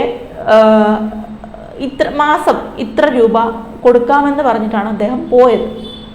പക്ഷേ അദ്ദേഹം പിന്നെന്ത് ചെയ്തില്ല, ആ ഒരു എമൗണ്ട് പേ ചെയ്തില്ല. ഭാര്യ കോമ്പറ്റന്റ് കോർട്ടിൻ്റെ മുമ്പാകെ പോയിട്ട് കേസ് ക്ലെയിം ചെയ്തു, സ്യൂ ചെയ്തപ്പോൾ കോടതിയുടെ ഡിസിഷൻ ഇതായിരുന്നു, it is only mere a domestic agreement. അത് ഒരു ഡൊമസ്റ്റിക് എഗ്രിമെൻറ്റ് മാത്രമാണ്. അവിടെ എന്തില്ല, അവർ തമ്മിൽ വീട്ടിൽ വെച്ച് തീരുമാനിച്ച് അങ്ങോട്ടും ഇങ്ങോട്ടും പറഞ്ഞ് ധാരണയാക്കിയ ഒരു ഡൊമസ്റ്റിക് എഗ്രിമെൻറ്റ് മാത്രമാണ്. അവിടെ ഒരു കാരണവശാലും എന്തില്ല, അവിടെ ഒരു എൻഫോഴ്സിബിലിറ്റി ബൈ ലോ ഇല്ല. മറിച്ച് ഞാൻ നിങ്ങൾക്ക് ഫ്ലാറ്റ് തരാമെന്ന് പറഞ്ഞ കേസ് നമ്മൾ റിട്ടേൺ ആയിട്ടോ, അല്ലെങ്കിൽ കോൺട്രാക്ട് എപ്പോഴും എല്ലാ കേസും റിട്ടേൺ ആവണമെന്നില്ല, ഓറലി ഉള്ളതുണ്ട്. പക്ഷെ മാൻഡേറ്ററി ആയിട്ട് TP ആക്ട് പ്രകാരം കുറച്ച് കോൺട്രാക്റ്റുകൾ മാൻഡേറ്ററി ആയിട്ട് അറ്റസ്റ്റ് ചെയ്യണമെന്നും വിറ്റ്നസ് വേണമെന്നും ഒക്കെ പറയുന്ന കോൺട്രാക്റ്റുകളുണ്ട്. അത് എക്സെപ്റ്റഡ് ആയിട്ട് അതിനെ ഒഴിവാക്കി നിർത്തി കഴിഞ്ഞാൽ ചിലത് ഓറലി ഫോം ചെയ്യുന്ന കോൺട്രാക്റ്റുകളുണ്ട്. ഓക്കെ, നിങ്ങളുടെ ആ ഒരു മനസ്സിലാകാൻ വേണ്ടിയിട്ട് നമ്മൾ ആ 50 lakhs അത് ശരിക്കും ഒരു റിട്ടേൺ എഗ്രിമെൻ്റ് ഉണ്ട്, നമ്മൾ തമ്മിൽ റിട്ടേൺ എഗ്രിമെൻ്റ് ഉണ്ട്, നമ്മൾ ധാരണയാക്കിയിട്ടുണ്ട്, അറ്റസ്റ്റേഷൻ നടന്നിട്ടുണ്ട്. അവിടെ എന്തുണ്ടാവും, മസ്റ്റായിട്ടൊരു സെയിൽ ഡീഡ് ഉണ്ടാവും അല്ലേ, ഉറപ്പല്ലേ? ഞാൻ എൻ്റെ ഫ്ലാറ്റ് തരാമെന്ന് പറയുമ്പോൾ അവിടെ ഒരു സെയിൽ ഡീഡ് ഉണ്ടാവത്തില്ലേ? ആ സെയിൽ ഡീഡ് നമ്മളത് എക്സിക്യൂട്ട് ചെയ്യുവാണ്. അപ്പോൾ അവിടെ എന്ത് നടന്നു കഴിഞ്ഞു, അവിടെ ഒരു എൻഫോഴ്സിബിലിറ്റി ബൈ ലോ, അതായത് നാളെ എന്തെങ്കിലും ഒരു ലീഗൽ ക്ലെയിം ഉണ്ടായി കഴിഞ്ഞാൽ നമുക്ക് കോടതി പോകാനുള്ള ഡോക്യുമെന്റ് നമ്മുടെ രണ്ടുപേരുടെയും കയ്യിലുണ്ട്. ഇൻ കേസ് എൻ്റെ കയ്യിലോ നിങ്ങളുടെ കയ്യിലോ എനിക്കെതിരെയോ നിങ്ങൾക്കെതിരെയോ ഒരു ക്ലെയിം നമുക്ക് പരസ്പരം ഉണ്ടായി കഴിഞ്ഞാൽ it can be enforceable through a competent court of law. അങ്ങനെ ഒരു സംവിധാനം അതിനകത്തുണ്ട്, മനസ്സിലായില്ലേ? പക്ഷേ ഞാൻ പറഞ്ഞ കേസ് ലോയിൽ, ഞാൻ മുൻപ് ഡിസ്കസ് ചെയ്ത കേസ് ലോ എന്തായിരുന്നു? Mere a domestic agreement. അതൊരു ഡൊമസ്റ്റിക് എഗ്രിമെന്റ് ആണ്. It cannot be enforceable through a competent court of law. അതൊരിക്കലും ഒരു കോമ്പറ്റന്റ് കോർട്ട് ഓഫ് ലോയുടെ മുമ്പാകെ പോയിട്ട് ക്ലെയിം ചെയ്യാൻ കഴിയില്ല. കാരണം എന്താണ്? It's mere a domestic agreement. ഇതാണ്, ഇതിൽ നിന്ന് ക്ലിയർ ആയിട്ട് നിങ്ങളൊരു കാര്യം മനസ്സിലാക്കുക. ഇതിനെയാണ് ഒരു എഗ്രിമെന്റ് എന്നും കോൺട്രാക്ട് എന്നും തമ്മിലുള്ള ഡിഫറൻസ്. ഇതാണ്, രണ്ട് തട്ടുകളാണിത്. ആ ഡിഫറൻസ് ഇപ്പം നിങ്ങൾക്ക് ശരിക്കും മനസ്സിലായെന്ന് വിശ്വസിക്കുന്നു. രണ്ടും രണ്ടാണ്. എഗ്രിമെന്റും കോൺട്രാക്റ്റും ഡിഫറൻറ്റ് തന്നെയാണ്. സ്ലൈറ്റ് ഡിഫറൻസ് ഒന്നും അല്ല അതിലുള്ളത്, കാര്യമായുള്ള ഡിഫറൻസ് ഉണ്ട്. ഓക്കെ, അപ്പോൾ ഇതാണ് എഗ്രിമെന്റും കോൺട്രാക്റ്റും തമ്മിലുള്ള ഡിഫറൻസ് എന്ന് പറയുന്നത്. A contract is only legally enforceable. Contract മാത്രമാണ് നമുക്ക് ലീഗലി എൻഫോഴ്സ് ചെയ്യാൻ കഴിയുന്നത്. And agreement must be socially acceptable. Agreement socially acceptable ആണ്. കാരണം ഇപ്പോൾ ഞാനും എൻ്റെ ഒരു ഫ്രണ്ടും എ ബി, ഞാൻ എയും പി എന്ന് പറയുന്ന എൻ്റെ ഒരു ഫ്രണ്ടും തമ്മിൽ ഒരു ഒരു ഒരു എഗ്രിമെൻ്റ് ഉണ്ടാക്കി. എന്താണ്? ഡിന്നർ നമുക്ക് ഇന്ന് ഞാനാണ് ഇന്ന ഒരു ഡേറ്റ് കൊടുത്തിട്ട്, ഒരു പർട്ടിക്കുലർ ഡേറ്റ് കൊടുത്തിട്ട് സ്പെസിഫിക് ആയിട്ട് ആ ദിവസം ഞാൻ ബി എന്ന് പറഞ്ഞ് നിങ്ങൾക്ക് ഡിന്നർ പ്രൊവൈഡ് ചെയ്യുന്നതായിരിക്കും. പക്ഷേ ബി ഡിന്നറിനെത്തിയപ്പോൾ അവിടെ ഡിന്നറും ഇല്ല, എയും ഇല്ല, എ എന്ന് പറയുന്ന ഞാനും ഇല്ല. ബിക്ക് അത് കോടതിയുടെ മുമ്പാകെ പോയിട്ട് എൻഫോഴ്സ് ചെയ്യാൻ കഴിയുമോ? It is only merely A domestic agreement. അതൊരു ഡൊമസ്റ്റിക് എഗ്രിമെൻ്റ് ആണ്, അത് സോഷ്യലി അക്സെപ്റ്റബിൾ ആണ്. അതുകൊണ്ടാണല്ലോ ബി അത് അക്സെപ്റ്റ് ചെയ്തത്. രണ്ട് വ്യക്തികൾ തമ്മിൽ അക്സെപ്റ്റ് ചെയ്യാൻ കഴിയുന്നതാണ്. പക്ഷേ അവിടെ ഒരിക്കലും എന്തില്ല, എൻഫോഴ്സിബിലിറ്റി ബൈ ലോ ഇല്ല. It may or may not be enforceable by law. അത് ചിലപ്പോൾ എൻഫോഴ്സിബിലിറ്റി ഉണ്ടാകാം, ചിലപ്പോൾ എൻഫോഴ്സിബിലിറ്റി ഇല്ലാണ്ടിരിക്കാം. അതാണ് അതിൻ്റെ പ്രത്യേകത. അപ്പോൾ അടുത്ത നോക്കിയേ, a contract has to create some legal obligation. കോൺട്രാക്റ്റിൽ ശരിക്കും ലീഗൽ ഒബ്ലിഗേഷൻ ക്രിയേറ്റ് ചെയ്യുന്നുണ്ട്. An agreement doesn't create legal obligation. എഗ്രിമെന്റിൽ ഒരിക്കലും ലീഗൽ ഒബ്ലിഗേഷൻ ക്രിയേറ്റ് ചെയ്യപ്പെടുന്നില്ല. മനസ്സിലായോ? All contracts are also agreements. എല്ലാ കോൺട്രാക്റ്റുകളും എഗ്രിമെന്റ്സ് ആണ്. An agreement may or may not be a contract. Agreement ചിലപ്പോൾ കോൺട്രാക്ട് ആകാം, ചിലപ്പോൾ കോൺട്രാക്ട് ആകാതിരിക്കാം. ഇപ്പം നിങ്ങൾക്ക് ഇത് വായിക്കുമ്പോൾ തന്നെ, നിങ്ങൾക്ക് ഈ നോട്ട്സ് വായിക്കുമ്പോൾ തന്നെ ഇത്രയും കാര്യങ്ങളും ക്ലിയർ ആയിട്ട് മനസ്സിലാക്കിയിട്ടുണ്ടെന്നുണ്ടെങ്കിൽ കൺഫേം ആയിട്ട് നിങ്ങൾക്ക് നോട്ട്സ് വായിക്കുമ്പം ക്ലിയർ ആയിരിക്കും മീനിങ്സ് എല്ലാം. കോൺട്രാക്റ്റ് ആക്ട് ഈസി ആയിരിക്കും. അപ്പോൾ ഒരു എക്സാമ്പിൾ ചോദിക്കുവാണ്, ഞാൻ ഒരു ക്വസ്റ്റ്യൻ ആയിട്ട് ചോദിക്കുവാണ്. എ പേഴ്സൺ എ എന്ന് പറയുന്ന ഒരു person agrees to sell his house to a person B for 50 lakh, 50 ലക്ഷം രൂപയ്ക്ക് വീട് തരാമെന്ന് ബിയോട് പറയുന്നു. This is an example of, എന്താണ് അവിടെ വന്നിരിക്കുന്നത്? അവിടെ ഒരു കോൺട്രാക്റ്റ് ഉണ്ട്, അവിടെ ഒരു എഗ്രിമെൻ്റ് ഉണ്ട്. Neither a contract nor an agreement. ചിലപ്പോൾ അവിടെ ഒരു കോൺട്രാക്റ്റ് ഉണ്ടാകാം, അല്ലെങ്കിൽ ഒരു എഗ്രിമെൻ്റ് ഉണ്ടാവാതിരിക്കാം. It's a contract as soon as A gets money. Okay, അപ്പോൾ ഇതാണ് അതിൻ്റെ ഒരു നോക്കിയേ, എൻ്റെ എക്സ്പ്ലനേഷൻ നോക്കിയേ. We need accepted proposal. എന്താണ്? ഒരു എഗ്രിമെൻ്റ് ഉണ്ട്, എൻഫോഴ്സിബിലിറ്റി ബൈ ലോ ഉണ്ട്. We have an accepted proposal by A as inferred from the phrase A agrees to cell.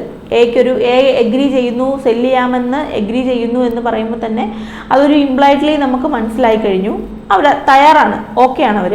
But we don't know whether B has been made a party to the agreement or not. അപ്പോൾ നമ്മൾ അവിടെ ഒരു agreement form ചെയ്തോ ഇല്ലയോ എന്നുള്ളത് അവിടെ പറയുന്നില്ല. So this is neither a contract nor an agreement. The answer is C, neither a contract nor an agreement. ഇതിൻ്റെ ആൻസർ എന്താണ്? Neither a contract nor an agreement. അവിടെ ഒരു കോൺട്രാക്റ്റോ ഒരു എഗ്രിമെൻറ്റോ ഇല്ല എന്നാണ് നമുക്ക് മനസ്സിലാക്കാൻ കഴിയുന്നത്. നോക്കിയ ക്വസ്റ്റ്യൻ ഒന്നുകൂടെ ഞാൻ ക്ലിയർ ആക്കി തരാം. A person A agrees to sell his house to a person B for 50 lakh. This is an example of, എന്താണ്? അവിടെ ഒരു കോൺട്രാക്റ്റ് ഉണ്ടോ? കോൺട്രാക്റ്റ് ഉണ്ടോ? കോൺട്രാക്റ്റ് എന്ന് പറയുമ്പോൾ എൻഫോഴ്സിബിലിറ്റി ബൈ ലോ വരണം. ഈ എഗ്രിമെൻ്റ് എന്ന് പറയുമ്പോൾ every promise and every set of promise forming consideration of each other. ഇവിടെ നമ്മൾ ഇവർ കൊടുത്തോ ഇല്ലയോ എന്നുള്ളതൊന്നും നമുക്ക് ക്ലിയർ അല്ല. അവർ എഗ്രി ചെയ്തു, കാശ് 50 ലക്ഷം രൂപ കൊടുക്കാമെങ്കിൽ വീട് നൽകാമെന്നുള്ള ഒരു എഗ്രിമെൻറ്റിൽ എത്തിച്ചേർന്നു എന്ന് മാത്രമേ നമുക്കറിയുള്ളൂ. അവിടെ എൻഫോഴ്സിബിലിറ്റി നടന്നോ എന്നൊന്നും നമുക്കറിയത്തില്ല, അറ്റസ്റ്റേഷൻ നടന്നോ എന്നൊന്നും നമുക്കറിയത്തില്ല. അപ്പോൾ ഇതൊരു കോൺട്രാക്റ്റ് ആണെന്ന് പറയാൻ പറ്റുമോ? ഇല്ല. അവിടെ ഒരു എഗ്രിമെൻറ്റ് പ്രോപ്പറാണെന്ന് പറയാൻ പറ്റുമോ? കാരണം ഈ രൂപ അങ്ങോട്ടും ഇങ്ങോട്ടും ക്യാഷ് കൈമാറാമെന്ന് തീരുമാനമായോ എന്ന് നമുക്കറിഞ്ഞോ? ഇല്ല. അപ്പോൾ അതൊരു എഗ്രിമെൻ്റ് ആണെന്ന് പറയാൻ പറ്റില്ല. Neither a contract nor an agreement. അപ്പോൾ ഒരിക്കലും അതൊരു കോൺട്രാക്റ്റും അല്ല, എന്തല്ല, ഒരു എഗ്രിമെൻറ്റും അല്ല. അത് കോൺട്രാക്റ്റോ അല്ലെങ്കിൽ എഗ്രിമെൻറ്റോ ആകണമെന്നുണ്ടെങ്കിൽ എന്ത് വേണം? അവിടെ എൻഫോഴ്സിബിലിറ്റി ബൈ ലോയും ഒക്കെ നടന്നിരിക്കണം. അപ്പോൾ അത് ക്ലിയർ ആയിട്ട് നമ്മുടെ ഈ കോൺട്രാക്റ്റ് ആക്ടിൻ്റെ ഒരു പ്രത്യേകത എന്ന് വെച്ചാൽ ഓരോ വേർഡും നമ്മൾ ആ ക്വസ്റ്റ്യൻ വായിക്കുമ്പോൾ ഓരോ വേർഡ് സ്പെസിഫിക് ആയിട്ട് നോക്കണം. അതിനകത്ത് കൃത്യമായിട്ട് പറഞ്ഞിട്ടുണ്ടാവും അതെന്താണ് ഉദ്ദേശിക്കുന്നതെന്ന് കൃത്യമായി പറഞ്ഞിട്ടുണ്ടാവും. ആ വേർഡ് മീനിങ്ങിൽ തന്നെ അത് ക്ലിയർ ആണ്. പിടിയിട്ടില്ലേ? അതിൽ തന്നെ അത് ക്ലിയർ കട്ടാണ്. വേർഡിൽ തന്നെ അത് ക്ലിയർ കട്ടാണ്. കാരണം അതിൽ കൃത്യമായിട്ട് ഇപ്പം സ്പെസിഫിക് ആയിരിക്കും. കോൺട്രാക്റ്റ് ആക്ടിൻ്റെ പ്രത്യേകത കുറച്ച് വായിക്കാൻ ഹാർഡായിട്ട് തോന്നുമെങ്കിൽ അത് സ്പെസിഫിക് ആയിരിക്കും.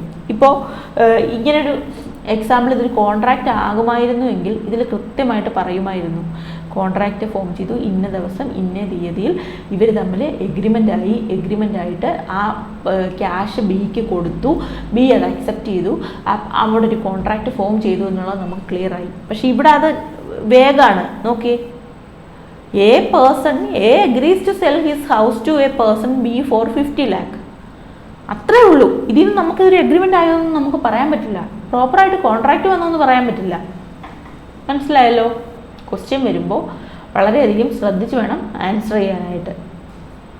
നോക്കിയേ, proposal or offer.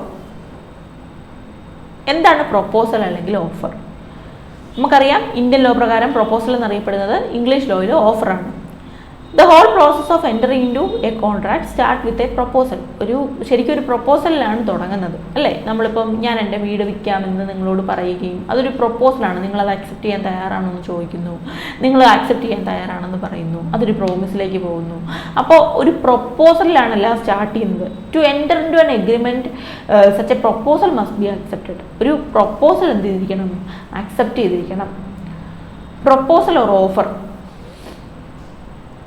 According to, അതിൻ്റെ ഡെഫിനിഷനാണ് നമ്മൾ നോക്കുന്നത്. According to section 2 clause A, when one person will signify to another person his willingness to do or not to do something, അതായത് abstain from something with a view to obtain the assent of that such other person to such an act or abstinence, he is said to make a proposal or an offer. അപ്പോൾ offer അഥവാ proposal എന്താണെന്നാണ് നോക്കാനുള്ളത്.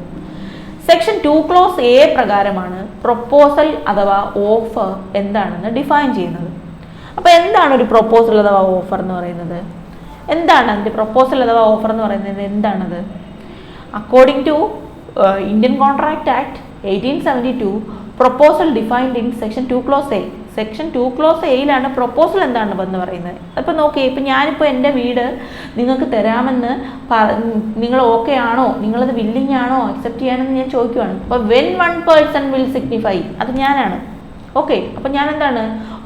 പ്രോമിസറാണ്. When one person will signify to another person his willingness to do or not to do something. അതായത് ചിലപ്പോൾ തരാമെന്ന് പറയുന്നതായിരിക്കാം, അല്ലെങ്കിൽ അവിടെ ഒരു ഫോർബയറൻസ് ഉണ്ട്, not to do something, abstinence ഉണ്ട്, അബ്സ്റ്റെയിൻ ചെയ്യുന്നുണ്ട്. With a view to obtain the assent of that such other person to such an act or abstinence, he said to make a proposal or an offer. അപ്പോൾ നമുക്ക് അതൊരു proposal അല്ലെങ്കിൽ ഒരു offer എന്ന് പറയാം. അപ്പോൾ ഒന്നുകൂടെ നോക്കിയേ, section 2 clause A defines proposal. When one person will signify to another person his willingness to do or not to do something, that is abstain from doing something, with a view to obtain the assent of that other, with a view to obtain the assent of that such other person to such an act or abstinence, he is said to make a proposal or an offer. അതായത് ഒന്നുകിൽ സമ്മതമാകാം, അല്ലെങ്കിൽ സമ്മതം കൊടുക്കാതെ ഇരിക്കുന്നതാകാം. ഇതും അതിൻ്റെ പരിധിയിൽ വരും. അപ്പം ഇതൊരു negative plus positive plus negative definition ആണെന്ന് നമുക്ക് പറയാൻ കഴിയും. നമ്മൾ ഇന്റർപ്രറ്റ് ചെയ്ത് പഠിക്കുമ്പോൾ പ്രൊപ്പോസൽ എന്ന് പറയുമ്പോൾ കംപ്ലീറ്റ് ആയിട്ട് ഒരു പോസിറ്റീവ് ആണെന്ന് നമുക്ക് പറയാൻ പറ്റില്ല. When one person will signify to another person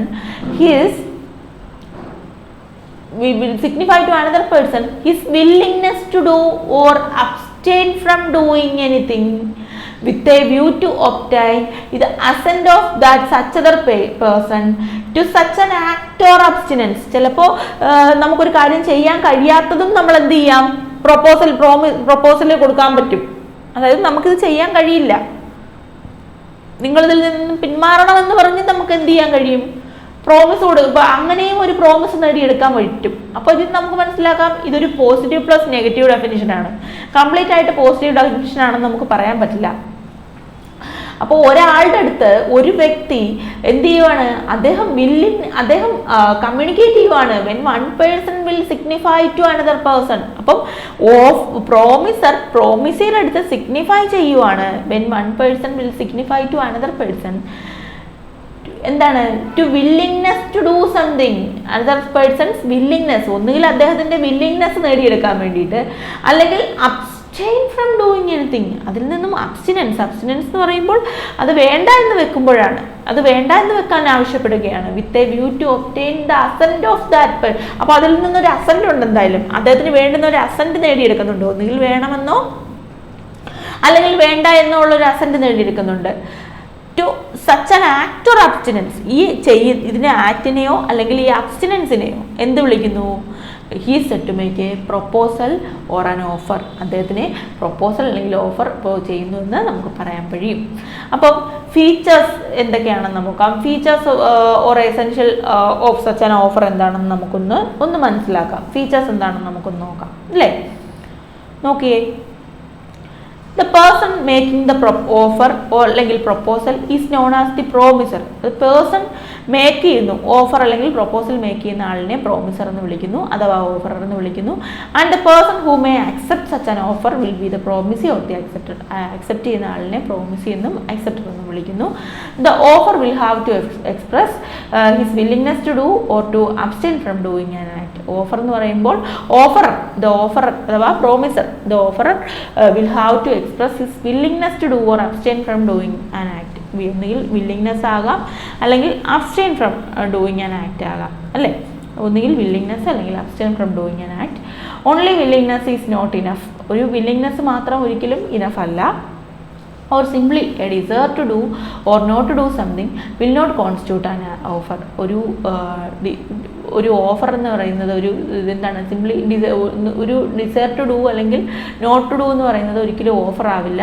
offer ആവണമെങ്കിൽ അപ്പോൾ നോക്കിയേ, ഇത് offerer will have to express his willingness to do or to abstain. Offerer ശരിക്കും ഞാനെന്ന് പറയുന്ന വ്യക്തി എന്താണ്, ഞാൻ എക്സ്പ്രസ് ചെയ്യുന്നത് എൻ്റെ ഒന്നുകിൽ വില്ലിങ്നെസ് ടു ഡു ചെയ്യാമെന്നോ അല്ലെങ്കിൽ അബ്സ്റ്റെയിൻ ഫ്രം ഡൂയിങ് ചെയ്യരുതെന്നോ ഒരു ആക്ട് ചോദിക്കുവാണ്, ചെയ്യാൻ കഴിയുമോ എന്നോ ചെയ്യരുതെന്നോ പറയുകയാണ്. Only willingness is not enough. ഒരു വില്ലിങ്നെസ് മാത്രം ഒരിക്കലും ഒരു ഇനഫ് ആവുകയില്ല. Or simply desire to do or not to do, അങ്ങനെ ഒരിക്കലും ഇപ്പം ചെയ്യില്ല എന്ന് പറയുന്നത് മാത്രം എന്താവില്ല, ഒരു ഓഫർ ആവില്ല. അപ്പോൾ നമുക്ക് ഇതിൽ നിന്ന് പോസിറ്റീവും നെഗറ്റീവായിട്ടും ഈ ഡെഫിനിഷനെ ചിന്തിക്കാം. ഒന്നുകിൽ ആക്സെപ്റ്റ് ചെയ്യുന്നു, അല്ലെങ്കിൽ എന്ത് ചെയ്യുന്നു, അത് റിജക്റ്റ് ചെയ്യുന്നു. അത് എന്താണ്, അത് ചെയ്യാൻ കഴിയില്ല എന്ന് കൺസെൻറ്റ് വാങ്ങിയെടുക്കുന്നതും എന്തിൻ്റെ പരിധിയിൽ വരുന്നുണ്ട്, ഈ ഓഫറിൻ്റെ അല്ലെങ്കിൽ പ്രൊപ്പോസലിൻ്റെ പരിധിയിൽ വരുന്നുണ്ട്. An offer can be positive or negative. Offer positive ആകാം നെഗറ്റീവും ആകാം. It can be a promise to do some act, ഒരു പ്രവൃത്തി ചെയ്യണമെന്നോ, and can also be a promise to abstain, അതായത് നോട്ട് ടു ഡു സം ആക്റ്റും ആകാം അല്ലെങ്കിൽ സർവീസും ആകാം. Both are valid offers. അപ്പോൾ ഒരു ക്വസ്റ്റ്യൻ ഇപ്പോൾ ഇവിടുന്ന് ഒരു ഷുവർ ക്വസ്റ്റ്യൻ വരുവാണ്. If in the case of an offer or promise, proposal to do or not to do an act, is it becomes a promise, a proposal. അങ്ങനെ ഒരു promise, അതായത് അങ്ങനെ ചെയ്യാമെന്നോ ചെയ്യാൻ കഴിയില്ല എന്നോ പറയുന്നത് ഒരു പ്രൊപ്പോസൽ ആകുമോ എന്ന് ചോദിച്ചാൽ അതിൻ്റെ ഉത്തരം എന്താണ്? Willingness to do or not to do എന്ന് വന്നു കഴിഞ്ഞാൽ നമുക്കൊക്കെ എക്സാമിനേഷൻ ഹോളിൽ നമ്മളിപ്പോൾ എത്രയധികം നന്നായിട്ട് മനസ്സിലാക്കി എന്ന് പറഞ്ഞാലും ആ സമയത്ത് നമ്മുടെ ആ ഒരു മൈൻഡ് പ്രോപ്പറായിട്ട് വർക്ക് ചെയ്താൽ മാത്രമേ നമുക്കൊരു എക്സാം ക്രാക്ക് ചെയ്യുന്ന ഒരു അവസ്ഥയിലേക്കും ആ ക്വസ്റ്റിന് ആൻസർ പ്രോപ്പറായിട്ട് എഴുതാൻ പറ്റുന്ന അവസ്ഥയിലേക്കും വരാൻ കഴിയുള്ളൂ. അപ്പോൾ നമ്മളുടെ അടുത്ത് സിമ്പിളായിട്ട് ഇങ്ങനെ ഒരു ക്വസ്റ്റ്യൻ വന്നു കഴിഞ്ഞാൽ, അതായത് നമുക്ക് തന്നെ പെട്ടെന്നൊരു ഡൗട്ട് വരും, അത് ആണോ, അങ്ങനെയാണോ, ഇപ്പോൾ നോട്ട് ഡു എന്ന് വന്നു കഴിഞ്ഞാൽ നമ്മൾ ഡെഫിനിഷൻ പഠിക്കാതെ പോയി കഴിഞ്ഞാലുള്ള പ്രശ്നം ഇതാണ്, നമുക്ക് മനസ്സിലാവില്ല, അതിൻ്റെ ഉത്തരം നമുക്ക് കിട്ടില്ല. ഡെഫിനിഷൻ ക്ലിയർ ആയിട്ട് മനസ്സിലാക്കി നോക്കിയാൽ മാത്രമേ ആൻസർ പ്രോപ്പർ ആവുള്ളൂ. ഓക്കെ, അപ്പോൾ ഡെഫിനിഷൻ ഇപ്പോൾ ക്ലിയർ ആണ്, നമുക്ക് മനസ്സിലായി. When one person signifies to another his willingness to do or not to do, that is abstain from doing such an act or abstinence, is becomes promise. Okay, നോക്കിയേ, set to make an offer, proposal or an offer. Promise അല്ല, he set to make a proposal or ഒരു willingness അറിയിക്കുകയോ അല്ലെങ്കിൽ not to do, അത് ചെയ്യാൻ കഴിയില്ല എന്നറിയിക്കുകയോ അല്ലെങ്കിൽ ചെയ്യാൻ കഴിയില്ല എന്നുള്ള കൺസെൻറ്റ് വാങ്ങിയെടുക്കുന്നതും എന്താണ്, അത് ഓഫറിൻ്റെ പരിധിയിൽ വരുന്നു. It is make a proposal or offer. Section 2 close A ആണ് ഇത് ഡിഫൈൻ ചെയ്യുന്നത്. ഓക്കെ, അപ്പോൾ നമ്മളിതിൻ്റെ എസെൻഷ്യൽസും ഇപ്പം നോക്കിക്കഴിഞ്ഞു. Classification of offer. ഓഫറിൻ്റെ ക്ലാസിഫിക്കേഷൻ എന്താണെന്നുള്ളതാണ് നമുക്കിനി നോക്കാനുള്ളത്. ഓക്കെ, നോക്കിയേ, classification. There can be many types of offers based on their nature. പല ടൈപ്പ് ഓഫറുണ്ട്. ഓക്കെ, പല ടൈപ്പ് ഓഫ് ഓഫേഴ്സ് ഉണ്ട്. ഇപ്പം നമുക്ക് എല്ലാം ഒരേ ടൈപ്പ് ഓഫർ ആണെന്ന് നമുക്ക് ഒരിക്കലും പറയാൻ പറ്റില്ല. The offers or proposals are different kinds ആണുള്ളത്. അപ്പോൾ ഇതിൽ നമ്മൾ ക്ലിയർ ആയിട്ട് പറയുകയാണെങ്കിൽ there can be many types of offers based on their nature. അതിൻ്റെ നേച്ചർ വെച്ചിട്ടോ അല്ലെങ്കിൽ അതിൻ്റെ ടൈമിങ് വെച്ചിട്ടോ ഇൻറ്റൻഷൻ വെച്ചിട്ടോ ഒക്കെ different types of classification of offers ആണുള്ളത്. അപ്പോൾ നമുക്ക് എന്താണ് ക്ലാസിഫിക്കേഷൻ ഓഫ് ഓഫേഴ്സ് ഇതിൽ ഡിഫറെൻ്റ് ആയിട്ടുള്ളതെന്നുള്ളത് നോക്കാം. First one is general offer. A general offer is one that is made to the public at large. പബ്ലിക്കിന് കോമൺ ആയിട്ട് കൊടുക്കുന്ന ഒന്നിനെയാണ് ജനറൽ ഓഫർ എന്ന് പറയുന്നത്. നിങ്ങളൊക്കെ നമ്മൾ LLB ക്ലാസ്സിൽ നിങ്ങൾ ഒരുപാട് കേട്ടിട്ടുള്ളതാണ് Carlill versus carbolic smoke ball company എന്ന് പറഞ്ഞിട്ടൊരു കേസ് ലോ അല്ലേ? നിങ്ങൾക്കറിയാം, ജനറൽ ഓഫറിൽ വരുന്ന ഒരു കേസ് ലോ ആണ് കാർലിൽ വേഴ്സസ് കാർബോളിക് കമ്പനി. എന്ന് വെച്ച് കഴിഞ്ഞാൽ ഈ കമ്പനി ഒരു ടൈപ്പ് ഓഫ് സ്മോക്ക് ബോൾ ഉണ്ടാക്കി, എന്നിട്ട് അതൊരു പ്രത്യേക ടൈപ്പ് ഇൻഫ്ലുവൻസ ഉണ്ടാകില്ല എന്ന് പറഞ്ഞിട്ടാണ് ഇവരിത് ഈ ഒരു സ്മോക്ക് ബോൾ ഉണ്ടാക്കിയത്. അതായത് ഇത് ഉപയോഗിച്ച് കഴിഞ്ഞാൽ പ്രത്യേക ടൈപ്പ് ഒരു രോഗം ഉണ്ടാകില്ല. എന്നിട്ട് ഇവരിത് എന്ത് ചെയ്തു, കംപ്ലീറ്റ് ആയിട്ട് പത്രത്തിൽ ജനറലി പബ്ലിക്കിനെല്ലാം അവെയർ ആകുന്ന രീതിയിൽ ഒരു ഓഫറായിട്ട് അങ്ങ് കൊടുത്തിട്ട് അവർ പറഞ്ഞു, ഇത് വാങ്ങിച്ച് ആരെങ്കിലും ഉപയോഗിച്ച് കഴിഞ്ഞ് എന്തെങ്കിലും ഇൻഫ്ലുവൻസ ഉണ്ടായി കഴിഞ്ഞാൽ നിങ്ങൾക്ക് ഇന്ന കോമ്പൻസേഷൻ കമ്പനി തരുമെന്ന് പറഞ്ഞു. ഇത് വാങ്ങിച്ച ആളുകൾ ഉപയോഗിക്കുകയും ഒരു ലേഡിക്ക് ഈ സ്മോക്ക് ബോൾ ഉപയോഗിച്ചിട്ട് ഇൻഫ്ലുവൻസ ഉണ്ടായി, അവർക്ക് അസുഖം ഉണ്ടായി. തുടർന്ന് ഇതെന്തായി മാറി? അത് ജനറലി എല്ലാവർക്കും പബ്ലിക്കിന് കാണുന്ന രീതിയിലായിരുന്നല്ലോ ആ ഒരു ഇതവർ കൊടുത്തിട്ടുണ്ടായിരുന്നത്, ഓഫർ കൊടുത്തിട്ടുണ്ടായിരുന്നത്. അപ്പോൾ ആ ഓഫർ അവർ പബ്ലിക്കറ്റ് ലാർജാണ്. അപ്പോൾ അപ്പോഴത്തേക്കും അത് എന്തായി മാറി? അത് ജനറൽ ഓഫറായി മാറി. ഈ ലേഡി കോമ്പൻസേഷൻ സ്യൂ ചെയ്തു, അവർക്ക് കോൺട്രാക്ട് ആക്ട് പ്രകാരം അവർ കോമ്പൻസേഷൻ സ്യൂ ചെയ്തു, അവർക്ക് കോമ്പൻസേഷൻ കിട്ടി. ശരിക്കും ഇത് ഫോറിൻ ജഡ്ജ്മെൻ്റ് ആണ്, കാർലൽ വേഴ്സസ് കാർബോളിക് സ്മോക്ക് ബോൾ എന്ന് പറയുന്നത്. അവർക്ക് കോമ്പൻസേഷൻ കൊടുക്കുകയും കമ്പനി ഇത്ര രൂപ അവർക്ക് കോമ്പൻസേഷൻ കൊടുക്കേണ്ടി വന്നു. അപ്പോൾ ഇത് ജനറൽ ഓഫറാണ്. അപ്പം ജനറൽ ഓഫറിൽ നമുക്ക് മനസ്സിലാവുന്ന കാര്യം പബ്ലിക്കറ്റ് ലാർജാണ്. ഇതിപ്പം പത്രത്തിലൊരു കോമൺ ആയിട്ട് കൊടുത്തതാണ്. ഇതിൽ ആർക്ക് ഉപയോഗിച്ച് കഴിഞ്ഞാലും പ്രശ്നം ഉണ്ടായി കഴിഞ്ഞാൽ നിങ്ങൾ വരൂ, നിങ്ങൾക്ക് കോമ്പൻസേഷൻ ഞങ്ങൾ തരാം എന്നുള്ളൊരു അവയർനെസ് കൊടുത്തതാണ്. അപ്പോൾ എന്താണ്, it becomes A general offer. ഇനി നമുക്ക് ജനറൽ ഓഫർ എന്ന് നോക്കിയേ. ജനറൽ ഓഫർ ഈസ്, ഇപ്പോൾ ഇത് ഞാൻ പറഞ്ഞത് വെച്ച് മനസ്സിൽ വായിച്ചിട്ട് വേണം ഇത് വായിക്കുമ്പോൾ നിങ്ങളത് അനലൈസ് ചെയ്യാനായിട്ട്. A general offer is one that is made to the public at large. പബ്ലിക്കിന് മുഴുവനായി കൊടുത്തു. It is not made in specified parties. അവിടെ ഒരിക്കലും പറഞ്ഞിട്ടില്ല അവിടെ സ്ത്രീയെന്നോ പുരുഷനെന്നോ അല്ലെങ്കിൽ പ്രത്യേക ജെൻഡറെന്നോ അല്ലെങ്കിൽ വേറൊരു വ്യക്തിയെന്നോ അല്ലെങ്കിൽ ഇന്ന കാസ്റ്റ് കമ്മ്യൂണിറ്റിയിലുള്ള ആളെന്നോ അല്ലെങ്കിൽ ഇന്ന റിലീജിയസ് വ്യൂസ് ഉള്ള ആളെന്നോ അല്ലെങ്കിൽ ഇന്ന ജോലി ചെയ്യുന്ന ആളെന്നോ ഒക്യുപ്പേഷൻ ബേസിലോ ഒന്നും അവിടെ ഡിവിഷൻ വന്നിട്ടില്ല. It is not made in specified parties. ഒരു സ്പെസിഫൈഡ് പാർട്ടീസിനെ അവിടെ പറഞ്ഞിട്ടില്ല. Okay. So any member of the public can accept the offer. ഏത് വ്യക്തിക്ക് വേണമെങ്കിലും അത് ആക്സെപ്റ്റ് ചെയ്യാം. Any member of the public can accept the offer. ഏത് മെമ്പറിനും ഇത് ആക്സെപ്റ്റ് ചെയ്യാം. And be entitled to the rewards consideration. അവർക്കാണ് റിവാർഡ്സോ അല്ലെങ്കിൽ കൺസിഡറേഷനോ കിട്ടുന്നത്. സോ ഫോർ എക്സാമ്പിൾ, അപ്പോൾ ഞാൻ പറഞ്ഞ എക്സാമ്പിൾ നിങ്ങൾ മനസ്സിൽ വെച്ചാൽ മതി. കാർലൽ വേഴ്സസ് കാർബോളിക് സ്മോക്ക് ബോൾ എന്ന് പറഞ്ഞ എക്സാമ്പിൾ മനസ്സിലാക്കിയാൽ മതി. ഇപ്പം ജനറൽ ഓഫർ ക്ലിയർ അല്ലേ? ഇനി നമുക്ക് സ്പെസിഫിക് ഓഫർ എന്താണെന്ന് നോക്കാം. അപ്പം ജനറൽ ഓഫറിൽ നിന്ന് നമ്മളൊരു കാര്യം മനസ്സിലാക്കി. എന്താണ് general offer? Is regarding it's a public at a large. It cannot based on a specified person. ഒരു സ്പെസിഫൈഡ് പേഴ്സണിന് വേണ്ടിയിട്ടുള്ളതല്ല. അപ്പോൾ സ്പെസിഫിക് ഓഫർ നോക്കിയേ. A specific offer on the other hand is only made to a specific parties. ഒരു specific പാർട്ടിയെ base ചെയ്തിട്ടാണ് specific offer കൊടുക്കുന്നത്. And so only they can accept the said offer or proposal. ആ ഒരു വ്യക്തിക്ക് മാത്രമേ ആ ഓഫറോ പ്രപ്പോസലോ ആക്സെപ്റ്റ് ചെയ്യാൻ കഴിയുള്ളൂ. So they are also sometimes known as special offers. Special ഓഫേഴ്സിനെ സ്പെസിഫിക് ഓഫറിനെ വിളിക്കാറുണ്ട്. Example, A offers to sell his horse to B for ₹5,000. Then only B can accept such an offer because it is specific to him. ബിക്ക് മാത്രമേ അത് accept ചെയ്യാൻ പറ്റുള്ളൂ. ബിക്ക് മാത്രമാണ് അത് എ കൊടുത്തത്. A offers to sell his horse to B. A ബിക്കാണ് ആ ഓഫർ കൊടുത്തത്. അപ്പൊ ബിക്ക് മാത്രമാണ് അത് അക്സെപ്റ്റ് ചെയ്യാൻ കഴിയുക. അപ്പൊ എന്താണ്? It is specific offer. അപ്പൊ ജനറൽ ഓഫർ എന്ന് പറയുമ്പോൾ മനസ്സിലായല്ലോ, പബ്ലിക് അറ്റ് എ ലാർജ് ആണ്. പബ്ലിക്കിന് മുഴുവനായിട്ടും കൊടുക്കുന്നതാണ് എന്തെന്ന് പറയുന്നത്? ജനറൽ ഓഫർ എന്ന് പറയുന്നത്. Specific offer is respectively to a specified person. Okay അല്ലേ? ഇനി ക്രോസ് ഓഫർ നോക്കാം. In certain circumstances two parties can make a cross offer. This means both make an identical offer to each other at the exact same time. However, such a cross offer will not amount to acceptance of the offer in either case. ഈ cross offer സിമ്പിളായിട്ട് പറഞ്ഞു കഴിഞ്ഞാൽ identical offers at the same time എന്നാണ് പറയുന്നത്. അതായത് ഒരേ സമയത്ത് ഇപ്പം ഞാൻ ലെറ്റർ മുഖാന്തരം ഞാൻ എ ആണ്, നിങ്ങളിലുള്ള ഒരു വ്യക്തി ബി ആണ്. അപ്പോൾ എയും ബിയും തമ്മിൽ ഒരു പ്രൊപ്പോസൽ വെച്ചു. എ ബിക്ക് ഒരു പ്രൊപ്പോസൽ വെച്ചു. ഞാനെന്ന് പറയുന്ന വ്യക്തി നിങ്ങൾക്ക് ഒരു പ്രൊപ്പോസൽ അയക്കുകയാണ്. അത് ലെറ്റർ മുഖാന്തരമാണ് ഞാൻ അയക്കുന്നത്. ലെറ്റർ കമ്മ്യൂണിക്കേഷനാണ്. ഞാൻ പറയുവാണ് എൻ്റെ വീട് 50 lakhs rupeesന് നിങ്ങൾക്ക് തരാൻ എനിക്ക് സമ്മതമാണ്. നിങ്ങൾക്ക് അക്സെപ്റ്റ് ചെയ്യുകയോ അല്ലെങ്കിൽ അത് എന്താണെന്നുള്ള റിജക്റ്റ് ചെയ്യുകയോ നിങ്ങൾക്ക് അത് നിങ്ങളുടെ സമ്മതം എന്നെ അറിയിക്കാവുന്നതാണ്. ഞാൻ എൻ്റെ പ്രൊപ്പോസൽ വെച്ചു.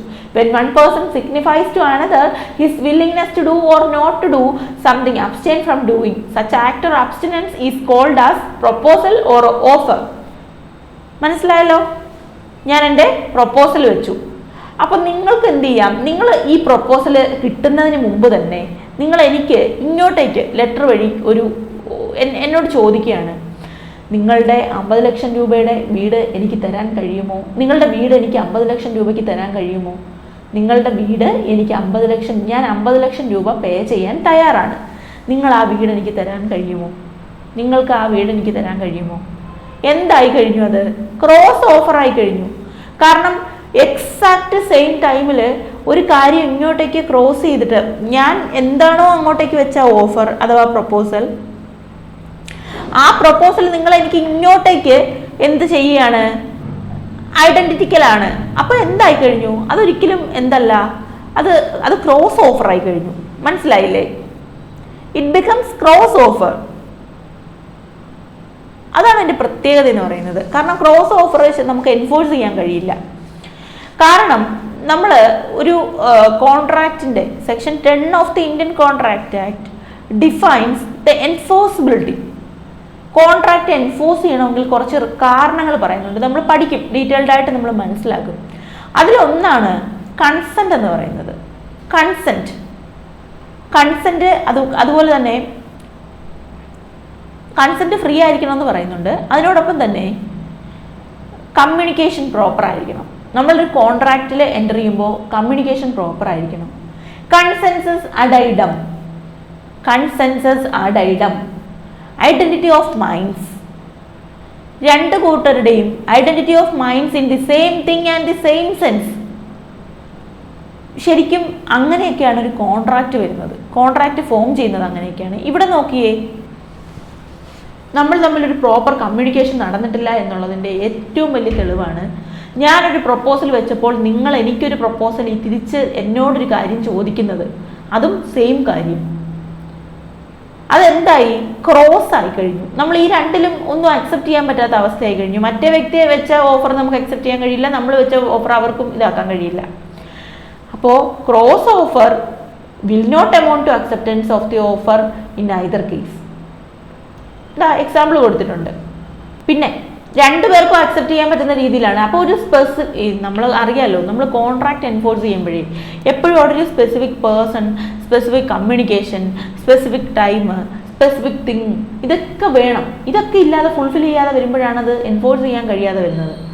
ഓക്കെ, അപ്പോൾ ഇതാണ് ക്രോസ് ഓഫറിൻ്റെ ഒരു പ്രത്യേകത എന്ന് വെച്ച് കഴിഞ്ഞാൽ. ക്രോസ് ഓഫറിൻ്റെ പ്രത്യേകത ഇതാണ്. കാരണം ഒരേ കാര്യം തന്നെ ഐഡന്റിക്കലായിട്ട് അത് സെയിം തിങ് സെയിം ടൈമിൽ അങ്ങോട്ടും ഇങ്ങോട്ടും വെക്കുകയാണ്. മറിച്ച് ഞാൻ എൻ്റെ ഓഫർ വെച്ചു, നിങ്ങളത് അക്സെപ്റ്റ് ചെയ്തു, അങ്ങനെയാണ് അതിൻ്റെ ഒരു സ്റ്റെപ്പ് എന്ന് പറയുന്നത്. അപ്പം നമ്മൾ ലോജിക്കും കൂടെ അപ്ലൈ ചെയ്ത് നോക്കിക്കഴിയുമ്പോൾ കൃത്യമായിട്ട് നിങ്ങൾക്ക് മനസ്സിലാക്കാൻ കഴിയും. ഓക്കെ, അപ്പോൾ ഇത്രയാണ് ക്രോസ് ഓഫറിനെ കുറിച്ച് പറയാനുള്ളത്.